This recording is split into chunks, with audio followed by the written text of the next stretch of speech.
Tamil Nadu அசம்பிளியில் live telecast பண்ணுறதுக்கு நிதி இல்லைன்றீங்க. அது எவ்வளோ தேவைப்படும்? அதிகபட்சம் 5 கோடி ரூபாய். ரொம்ப ரொம்ப கம்மி. விஜயகாந்த் இருக்கும்போது அந்த பணத்தை நான் கொடுத்துறேன்னாரு.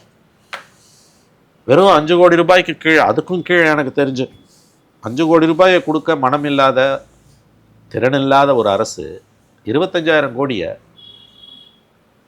அதற்கு வரக்கூடிய அடுத்த 5 ஆண்டுகளுக்கு ஆண்டுதோறும் 25,000 கோடி எப்படி கொடுக்க போகிறது? இதில் இந்த மாதிரியான கோடை நிதியெல்லாம் சேர்த்திங்கன்னா 30,000 கோடி வந்துடும்.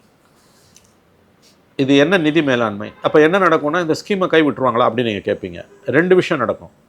ஜெயிச்சு வந்தோடனே பெனிஃபிஷரிஸ் எண்ணிக்கை கண்டிப்பாக குறைக்கப்படும். 2வது, சிறிது காலத்துக்கு நிறுத்தப்படும். அதுதான் கடந்த கால வரலாறு. எஸ். 2வது, இந்த ஸ்கீமை கண்டினியூ பண்ணுவாங்க. ஏன்னா அதற்கு இணையாக சாமானிய மனிதனின் தலை மீது சுமை வந்து மிகப்பெரிய அளவில் ஏறும். இப்போ ரெஜிஸ்ட்ரேஷன்லாம் இப்போ நீங்கள் 30 லட்ச ரூபாய்க்கு ஒரு சொத்து வாங்கணும்னா 20 லட்ச ரூபாய்க்கு வரி கட்டுற லெவலுக்கு கொண்டு போயிட்டானுங்க பாவிங்கன்றாங்க. அப்புறம் வீட்டு வரி, சொத்து வரி, மின் கட்டணம். இதை மின் கட்டணம் ஆண்டுதோறும் ஏற்ற வேண்டும். இல்லை அது சொல்லலை. மின் கட்டணம் ஆண்டுதோறும் உயர்த்த வேண்டும் என்பது 2003ஆம் ஆண்டு மின்வாரிய ஒழுங்குமுறை சட்டம், நேஷனல் ஆக்ட். அது எந்த ஆட்சியாக இருந்தாலும் மாநிலங்களுக்கு அதில் உரிமை கிடையாது. அந்த ஒழுங்குமுறை வாரியம் தான் அதை முடிவு செய்யுது. 24 ஜூனில் பார்லிமெண்ட் எலெக்ஷன் முடிஞ்சோன்னா ஜூலை மாதம் ஏற்றுனாங்க. உங்களுக்கு ஞாபகம் இருக்கும். ஷாப்ஸுக்கும் ஏற்றுனாங்க, வீடுகளுக்கும் ஏற்றுனாங்க. 25 என்ன பண்ணாங்க? வீடுகளுக்கு ஏற்ற வேண்டிய அந்த 6% அரசே கையில் ஏற்றுக்குச்சு. ஏன்னா எலெக்ஷன் வருது 26. ஆனால் ஷாப்ஸுக்கு ஏற்றிட்டாங்க. இப்போ வருஷம் ஜூலை மாதம் வரும். இப்போ நமக்கு மேலே ரிசல்ட் வந்து ஜூனில் புது கவர்மெண்ட்டு, ஜூலை பட்ஜெட், ஜூலையில் மின் கட்டணம் உயர்வது என்பது உறுதி. ஏற்கனவே ப்ராப்பர்ட்டி டேக்ஸ் எத்தனை தடவை உயர்ந்ததுன்னு உங்களுக்கு தெரியும்.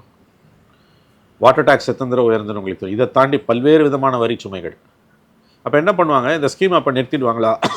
ஆண்டுக்கு மாதம் 30,000 கோடி அப்படி சொல்கிறீங்களே, ஆண்டுக்கு 30,000, இது 1.5 லட்சம் கோடி எங்கேருந்து வரும்னு கேட்குறீங்களேன்னா, 1.5 லட்சம் கோடி எங்கேருந்து வரும்னா, நீ வந்து சாமானியன் தலையில் தான் அதை கை வைப்பாங்க. ஒன்று பெனிஃபிஷரிஸ் எண்ணிக்கையை குறைப்பாங்க. அதாவது இப்போ இருக்க ஸ்கேலில் இந்த ஸ்கீமை கண்டினியூ பண்ண முடியாதுன்றது என்னோட ஆர்குமெண்ட். அப்படி பண்ணுவாங்கன்னு நீங்கள் சொன்னீங்கன்னா இதை ப்ரூவ் பண்ணி பண்ணுவாங்க. பட் இந்த நிதி சுமையை எப்படி இவங்க சமாளிப்பாங்க? நோட் அடிக்க முடியாது. அவர் ஆன்சர் சொல்கிறாருல்ல முதலமைச்சரோட வீடியோலேயே, இந்தியாவிலேயே தமிழ்நாடுங்கிறது தான் ஜிடிபியில் எவ்வளோ முன்னிலைக்குன்னு நம்ம பார்த்துக்கிட்டு இருக்கீங்க. நாம் மிகச்சிறந்த நிதி நிர்வாகத்தை பண்ணிக்கிட்டு இருக்கோன்னும் போது நம்மளால் முடியும். அதெல்லாம் நீங்கள் அதை பற்றி யோசிக்காதீங்க. வருகின்ற திராவிட மாடல் 2.0 2,000 நம்ம கொடுக்க போகிறது உறுதி, நம்பிக்கையோட 2,000 ரூபாய் கொடுப்பீங்கன்றத இப்போ இருக்க எண்ணிக்கையில் கொடுக்க மாட்டீங்கன்னு தான் நான் சொல்கிறேன். மொத்தமாக அந்த ஸ்கீமை நிறுத்துவீங்க நான் சொல்லலை. யார் வந்தாலும் அந்த ஸ்கீம் இனிமேல் நிறுத்த முடியாது.